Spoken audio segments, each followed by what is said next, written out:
Well, I wanted to share an experience with you that I had last night. And this has to do with death and dying. If this is for you, grief and trauma, grief and loss, I hope it helps. I really want to bring comfort to those who are experiencing such a unique and deeply personal experience. So I had a phone call come in last night of somebody that needed comfort. They were looking for help on how to handle their mother's pending death. So my mother passed away from from malnutrition. She just stopped eating and drinking water, and so it was a 6-month process that she just didn't want to live anymore. And my mother-in-law had dementia and stopped eating and drinking, and this person that called me, her mother has stopped eating and drinking as well. And it's an interesting process because I think sudden death is a little more shocking. My dad passed kind of from sudden death. They're all so different, right? My dad actually had colon cancer and he had a surgery, but the surgery was 1,000% successful. Like no colostomy bag for colon cancer, no chemo needed. Like it was actually very successful. And then he died from a blood clot the next day when we thought he was in the clear. So that was kind of sudden. But when you're watching your loved one die, now this could be from an extended illness of some sort, and whatever it is, when love is involved, it's so difficult, right? Because we have the veil drawn from our eyes. We can't see what amazing and glorious experience is about to unfold right in front of our very eyes. And it's coming up to speed. There's going to be a video I did, a 3-part series about emotions that I did a little bit ago, and it's going to be released here in a minute. But it talks a little bit about death, but I wanted to get deeper into the idea of death and dying, and how to cope, because it's the people that get left behind that are the ones that have to process and go through it. And there is no shortcut to grief, no shortcut to loss. You can be distracted from it. You can put it out of your mind. You can just put all the people around you so you don't have to think about it. It just delays the process. And it's okay. It's okay if it's delayed. It's just that you will at some point need to deal with your grief and loss. Otherwise, it just gets buried, and then you'll watch it come up in a lot of other ways. Illness is the most common way it comes up. But to deal with grief and loss, going through it, first of all, so my friend called and she just wanted comfort. So let's start from the pre-dying part of this.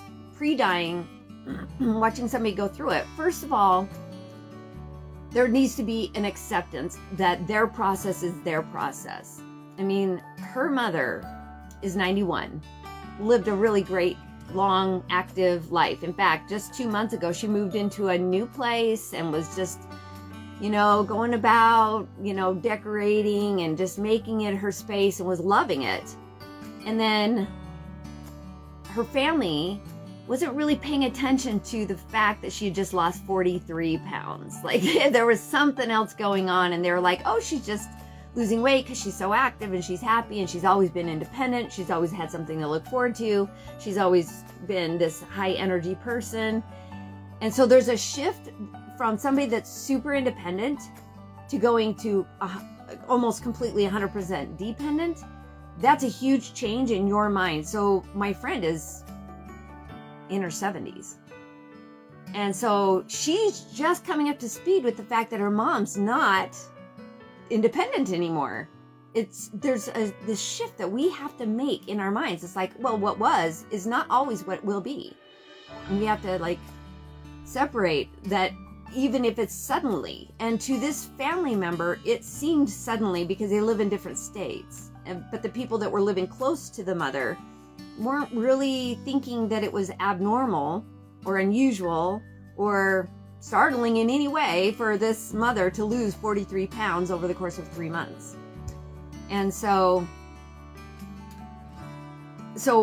when the mother went into hospice, my friend was so alarmed, she's just not coming up to speed, because what comes up when you hear about a loved one suffering, ill, dying? It's fear. It's fear. What do? I don't know what I should do. I don't know what's going to happen. I don't know how to ask the right questions or handle all the details. It's overwhelming. I just left my life to handle this life. There's a lot of fear. Who will I even be if this person's not around anymore? Like, what would my life look like? Especially when you spent 70 years with this person. And this is my friend's first experience with a parent dying. So my parents died when I was fairly young. I mean, there was 2 generations between us. My parents were in their 50s when I came along. So I was not that old. I was in my, mid 30s. And I helped my dad the week that he passed, not knowing he was going to pass. And I helped my mom in the last 3 days, where she was already mostly comatose, mostly. And I climbed in bed with her and we watched movies for 3 days until she was ready to go. Even though she wasn't watching the movie. I'm sure she could hear quite a bit. But she wasn't responsive. But helping your loved one die, that's a big topic, isn't it? So when you help somebody die, first and foremost, you've got to come up to speed with what their wishes are.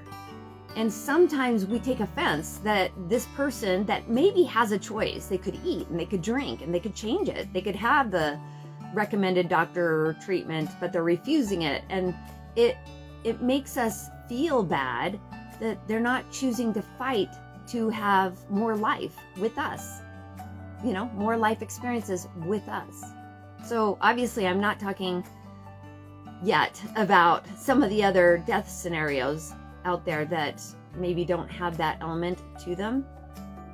Suicide comes to mind when, there's a lot of people that are just the sudden shock of death, that maybe they should have known better. They should have seen the signs. They should have asked better questions. They should have been there for them. And why didn't they want to fight to be here with us? Like, those are some questions that are built into grief and loss. Those hard, deep, heavy emotions that feel like tidal waves washing over our heads, that we can't even hardly come up for air before the next tidal wave of emotion crashes over us. And so there is a grief process pre-dying. Like, if you're watching your loved one die, means slowly lose life.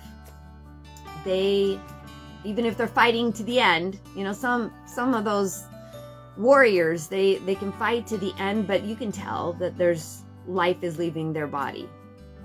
There's grief and loss in the planning of not having them with you very much longer. There's grief and loss in accepting their preferred method of dying. And when I say dying, I mean transition. I mean the spirit's just leaving the body. They're just separating themselves from what is really and truly heavy. The body is what's really and truly heavy, because we're relegated to time, gravity, food, sleep, liquid, air. Like, we have to have certain things to stay in the body. And when people choose not to stay in the body, they're done.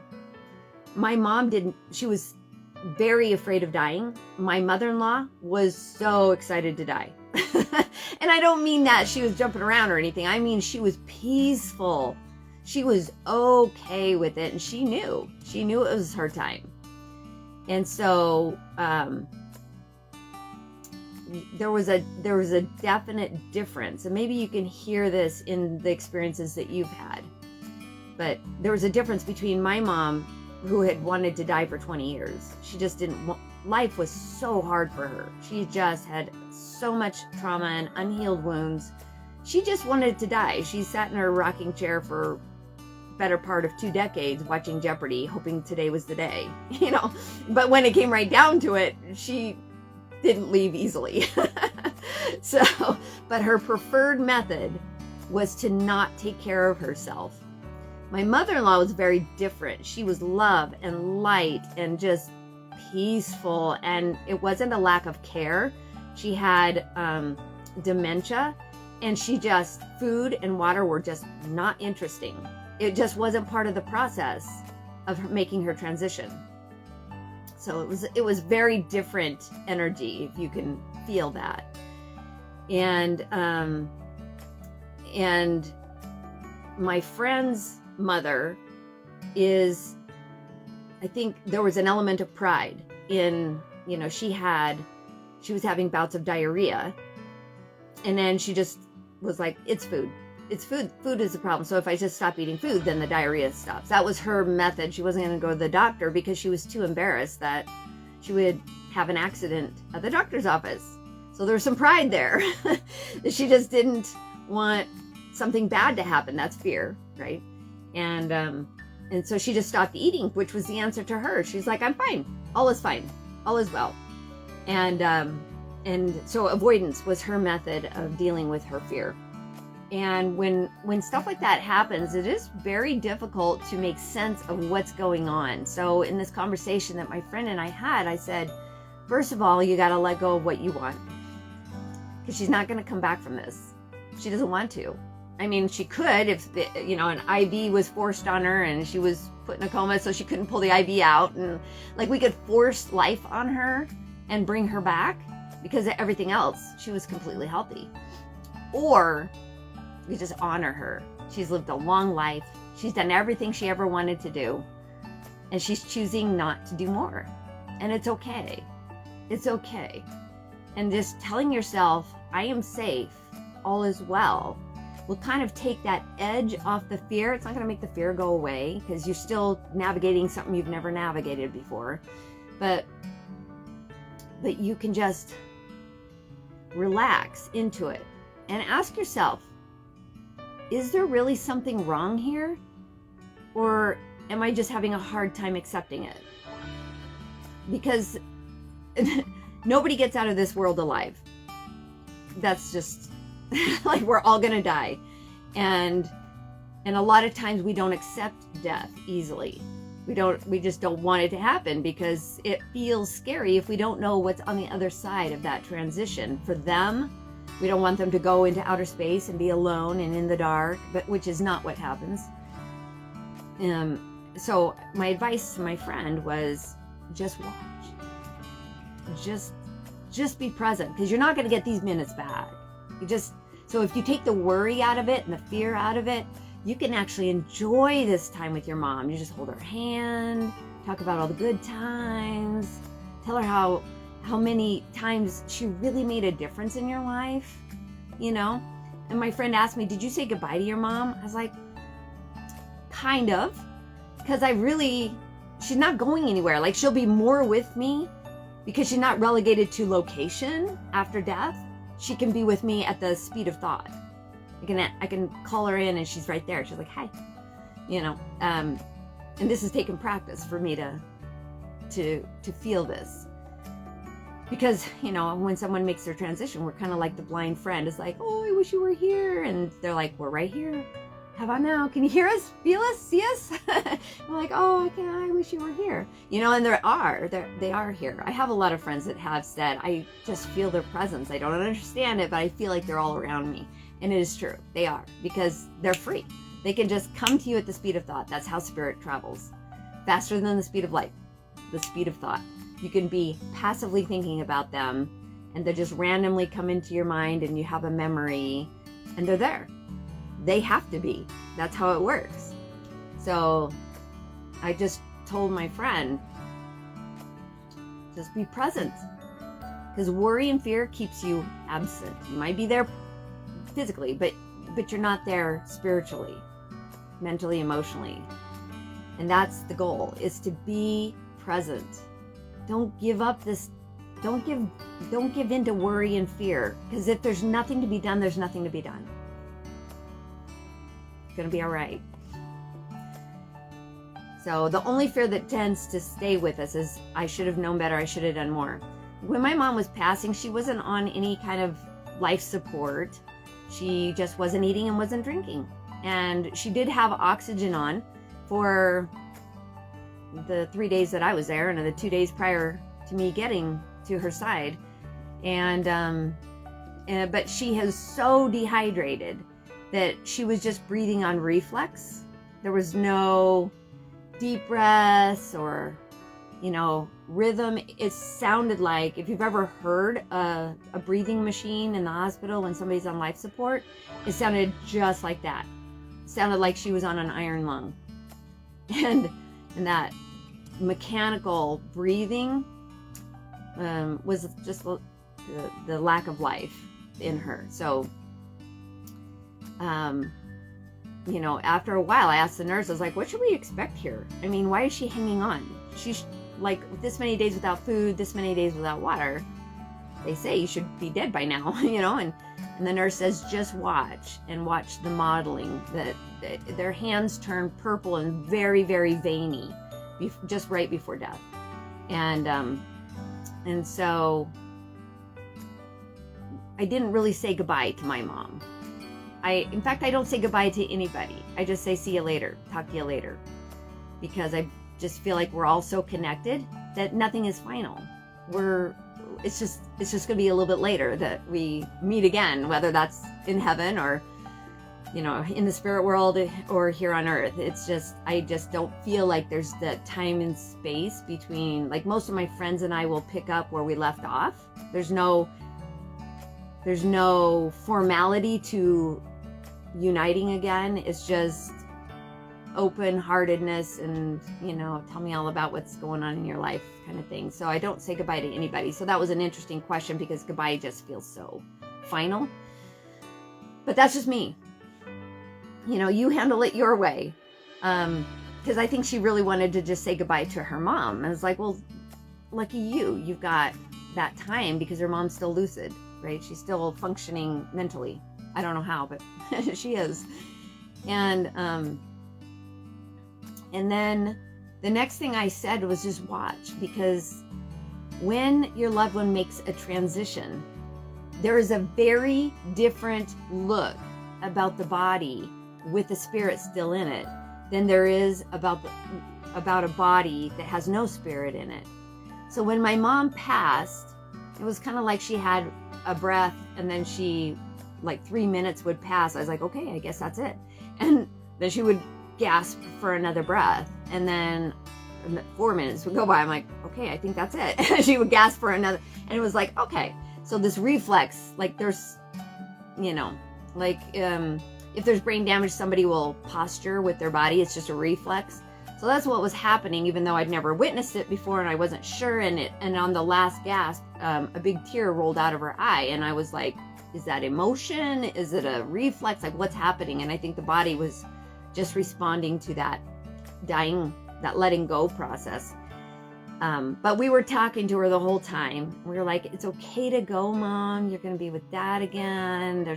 All your family's going to greet you. It's going to be amazing. There's nothing to fear. We love you. You'll be here to watch over us. It's going to be fine. And so we were just helping her through that process. And 45 minutes after her last breath, and they had pronounced her dead, 45 minutes after that pronouncement, she was still warm, almost like she had a fever.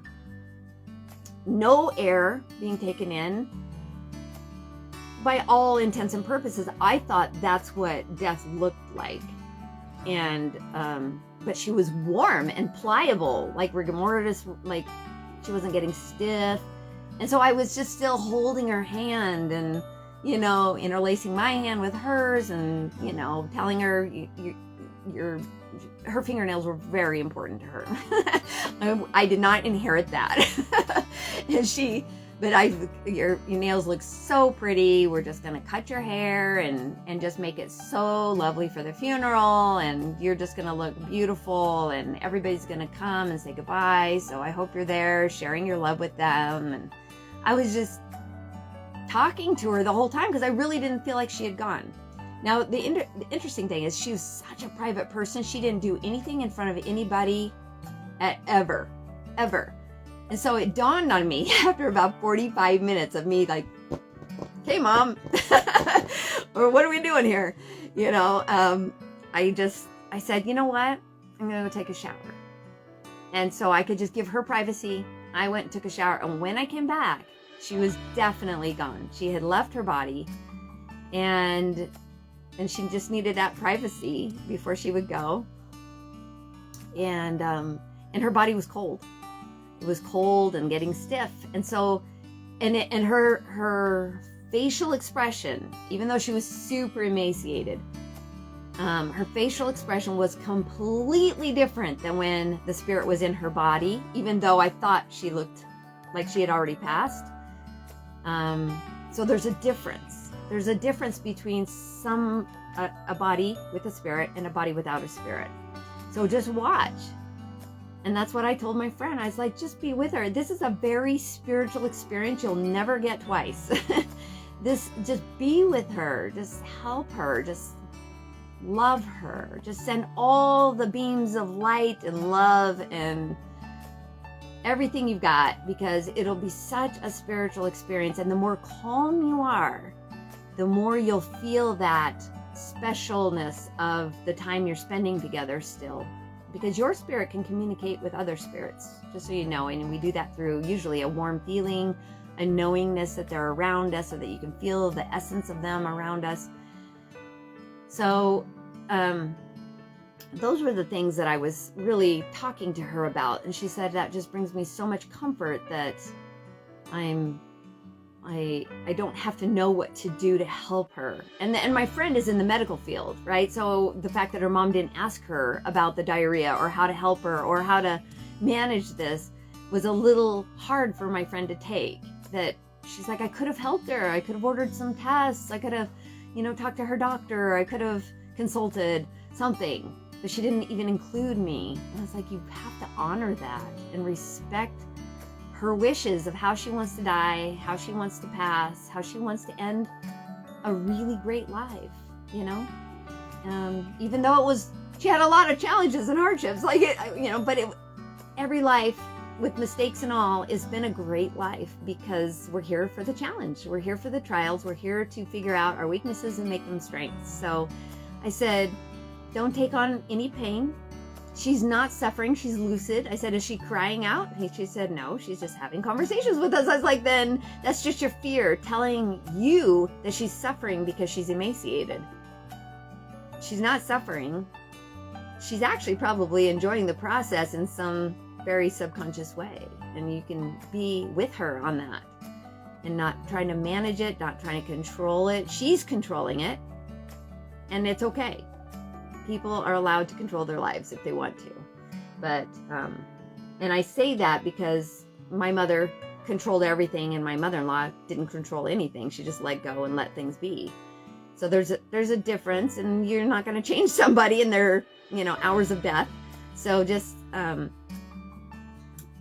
be peaceful, because in peace, everything's possible. You can think more clearly. You can feel their spirit with your spirit. You can receive guidance. You can receive direction. You're more pliable for receiving inspiration. And when your feelings are running high and there's anxiety and there's fear, especially when you're with family members, because everyone's fear is running high. Everyone's. And so when you talk to somebody who's not in the mix of that fear energy, it can settle your fear down, so you can have a more pleasant experience if you're helping somebody through the dying process, or if you're managing your own grief and loss. More peace helps, and higher fear doesn't help. So it's just too easy to get caught up in worst case scenarios and anxiety that comes with, what do we do now?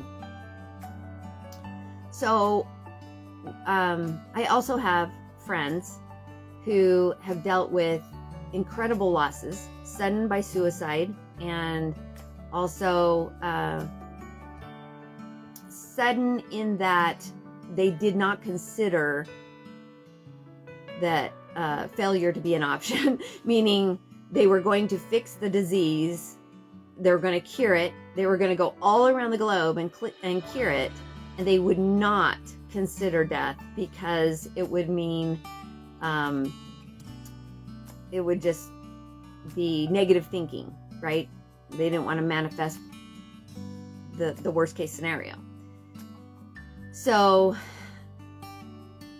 this other friend that I have, she was a nurse, and she was helping her husband work through cancer, and they went all around the globe looking for a cure. And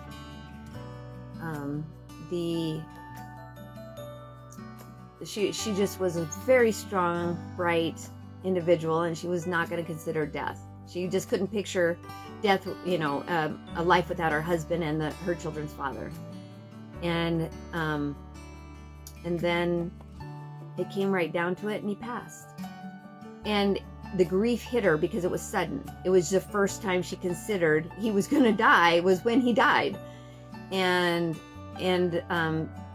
she would come to my fitness studio, and I said, "You are not here for a workout." She's like, "I need to grieve." I was like, "Then you're going to come here when there's nobody else here." And she had the freedom to do that. So she came to our studios in the afternoon when no sessions were running, and we would just put her on the bike.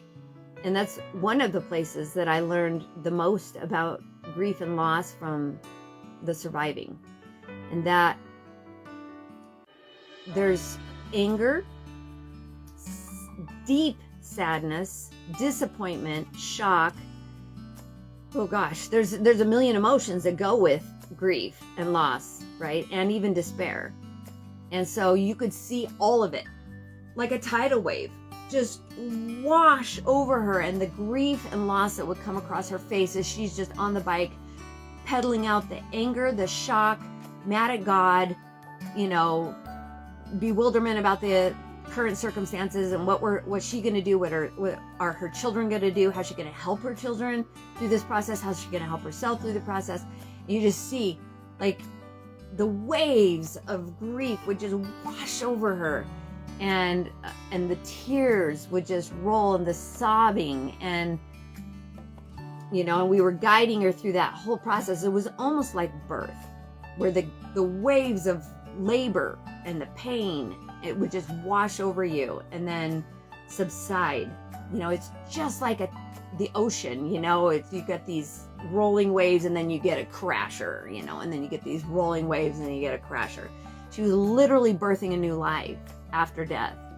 So maybe you can relate to this if you've been through these really horrible grieving moments of grieving hours, grieving days, grieving months of crashing waves where your fear brain says, "I don't think I'm going to survive this. I'm going to drown in the crashing waves."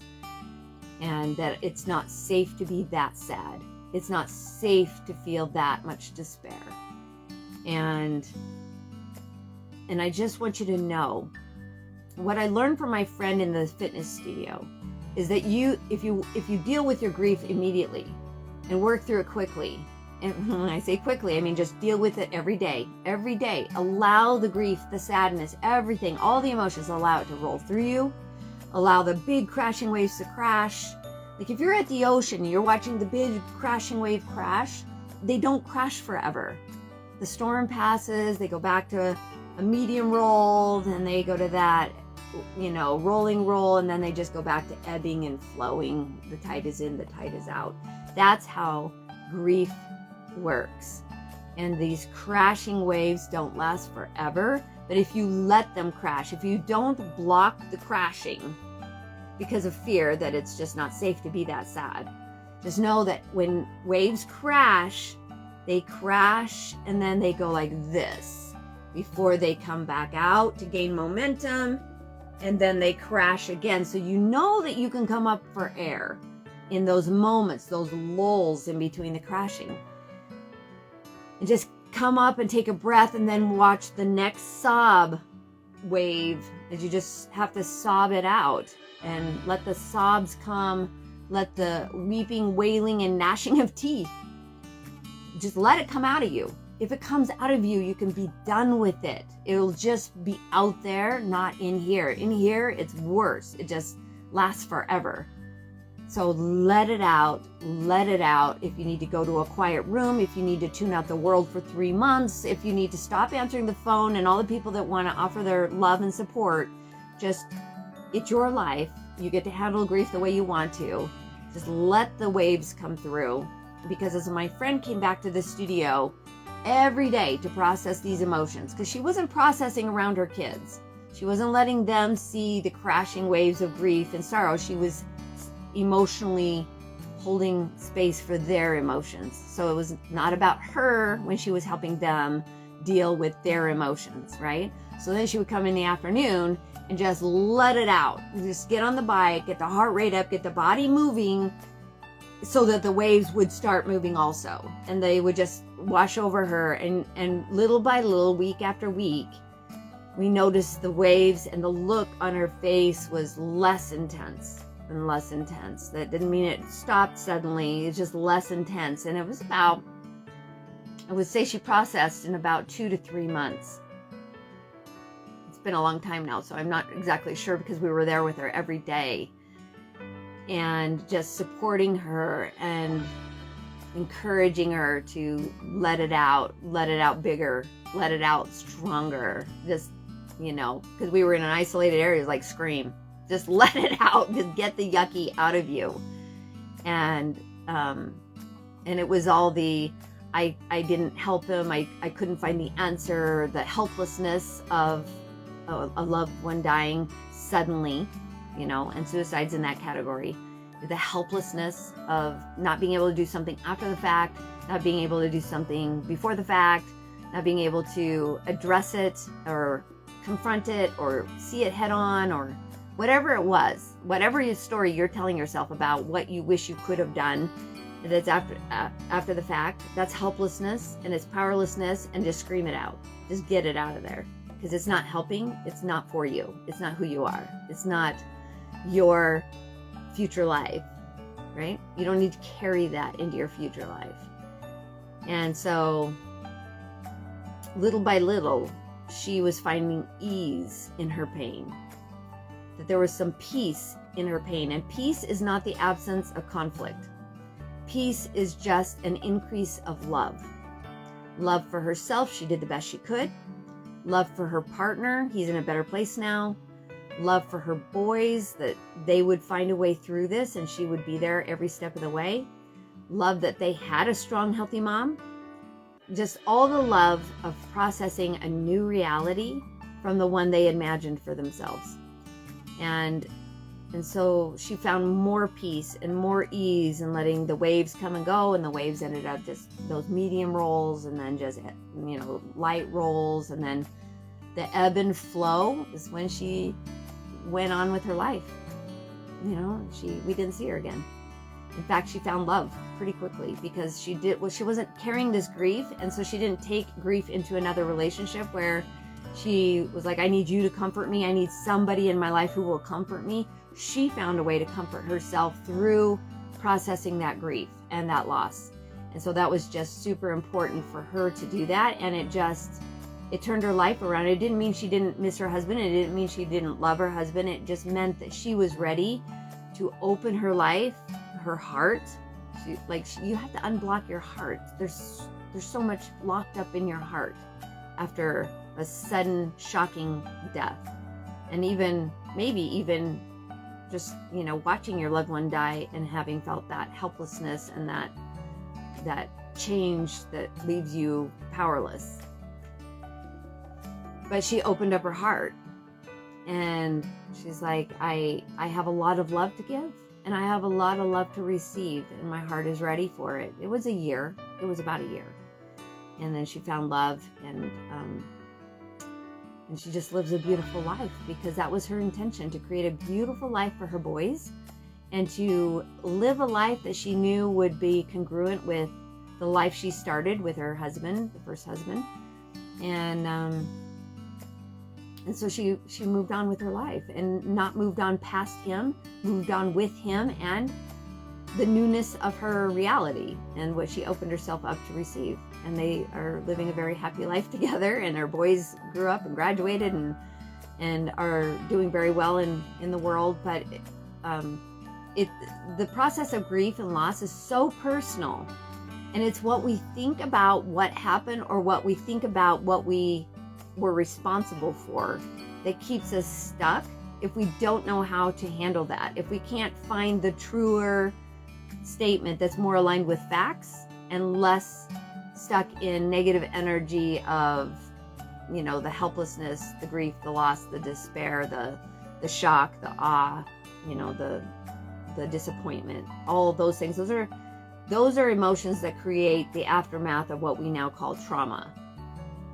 And so when you're in a place where there's trauma, where you feel the effects of closing yourself off, not trusting the world, never gonna put your heart out there again because it'll get broken. You're not going to X, Y, or Z. If you've got the I'm never going to do that again mentality, then that's stuck energy, and you're not here for that.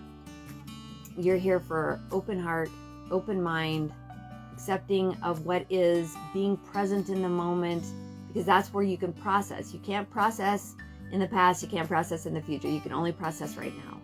And so when you process right now, there's a lot of energy that goes into that between you and the higher power, the one that has more control than you do. We like to think that we're in control. And what I mean by that is when my dad was going into surgery, we had high hopes that he had a grapefruit-sized tumor in his colon. And I was trying to decide what to do between staying and helping him and my mom, who was emotionally 3. She just was not dealing with this very well at all. And going back to my family, where I had just left, a nursing baby and 3 little tiny kids with my husband in a new town, and he had a new job, and he was trying to juggle all of that while I was helping my parents. And so as I was trying to decide what to do, I had a distinct impression. And the answer, it didn't say stay and it didn't say go home. It said, it's going to be okay. So with that information, because I'm clairaudient, so it was an audible voice, audible in the back of my head. So maybe it was more of a knowing. I told my mom, guess what? It's going to be okay. I told my dad, it's going to be okay. You're going to be okay. It's going to be okay. And I'm going to go home, going to take care of my family. You're having surgery tomorrow. Call me as soon as you have word after surgery, and, stay in touch. So I hopped on a plane, went back to my family. And the next day my dad had surgery, and then we got a phone call at like noon. And he said, it was awesome. I don't have to wear a colostomy bag, because he was really, really hating that idea. And he's like, they got the surgery, or they got the tumor out. I don't have to even have chemo. It was just a clean tumor removal. So happy. He was very lucid. He was asking me questions about a house that we were looking at buying and moving from the house in this new town we just were in to a better location for us. And it was a great conversation. Mom was relieved, dad was relieved. They're like, thank you so much for coming down and helping us. And then the next day he passed. And I was a little upset with God. I was like, all right, when I was praying and asking for an answer, and you said it was going to be okay, why did he die? And the answer came again, because it's my timing, not yours. I was like, right. I don't get to control it. Just because I want him around doesn't mean it's his time to be around. And I think that's what we forget, that when a loved one is dying, the contract they made to exit this world, how they decided in the conscious brain, in the mortal world, how they decide to exit this life is it's something to be honored. It's all we can do, because we don't have control. We didn't get a say. We don't get to say. So in the past, we didn't get to say how they left this world, and in the present, we don't get to say how other people leave this world. When they leave it, the timing of it all. I've had 2 friends very recently who just barely moved to our town. They had just retired. They bought homes. They were like going to live the sunny desert lifestyle down here, and their husbands just died. Heart attack, gone instantly.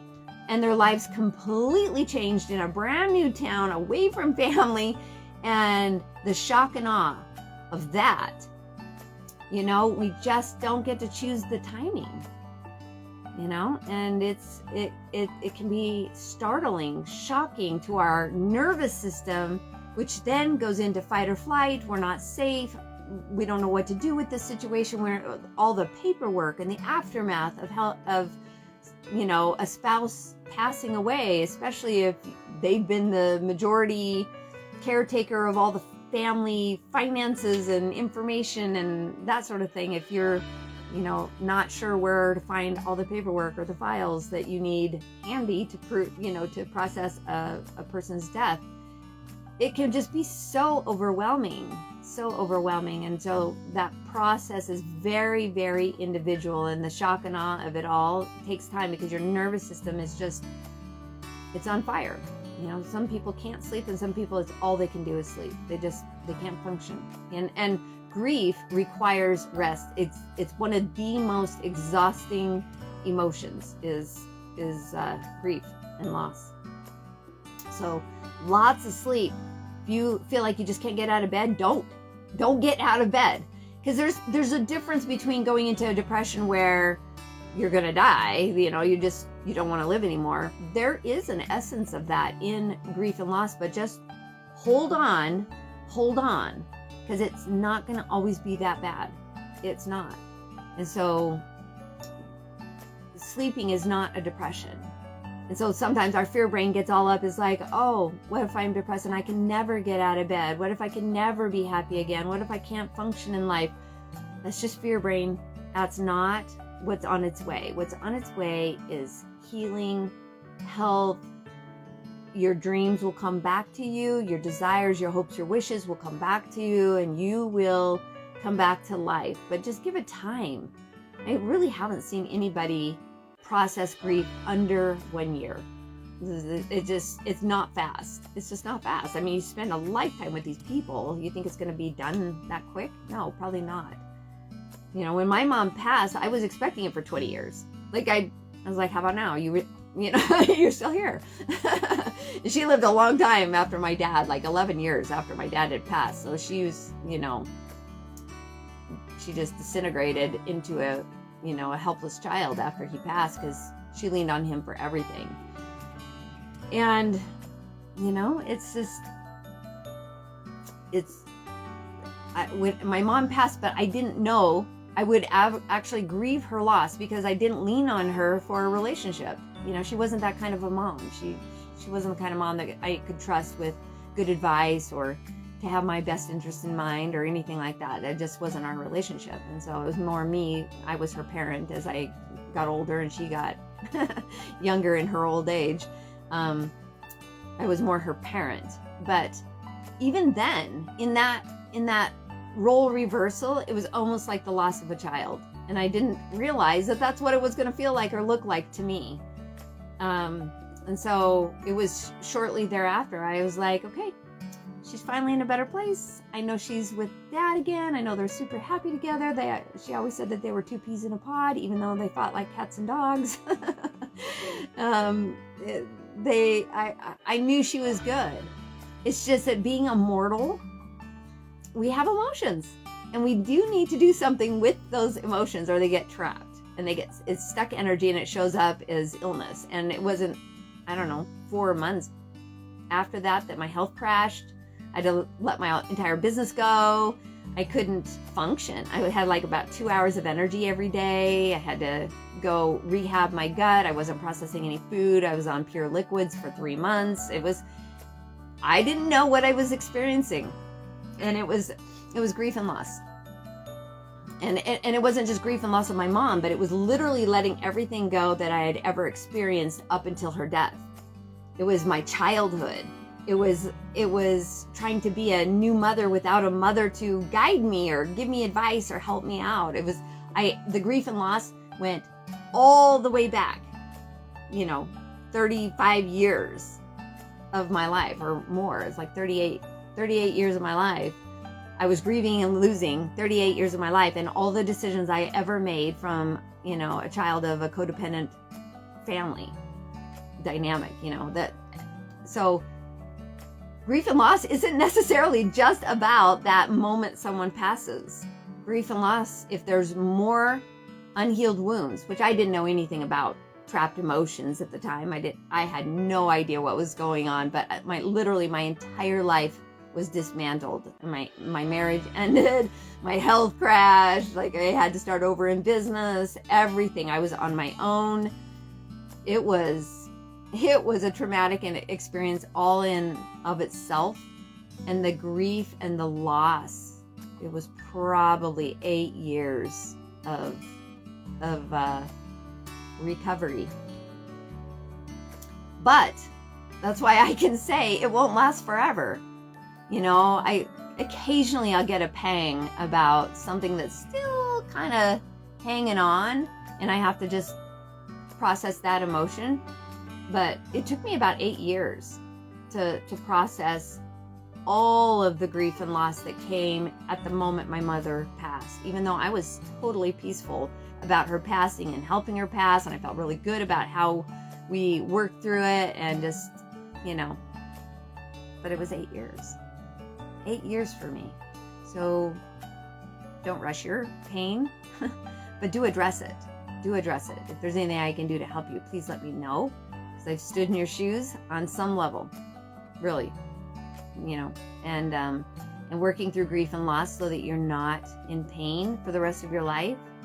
Because sometimes we're like, the pain is so normal, we don't even know it's pain until you get out of pain. And then you're like, oh, wow.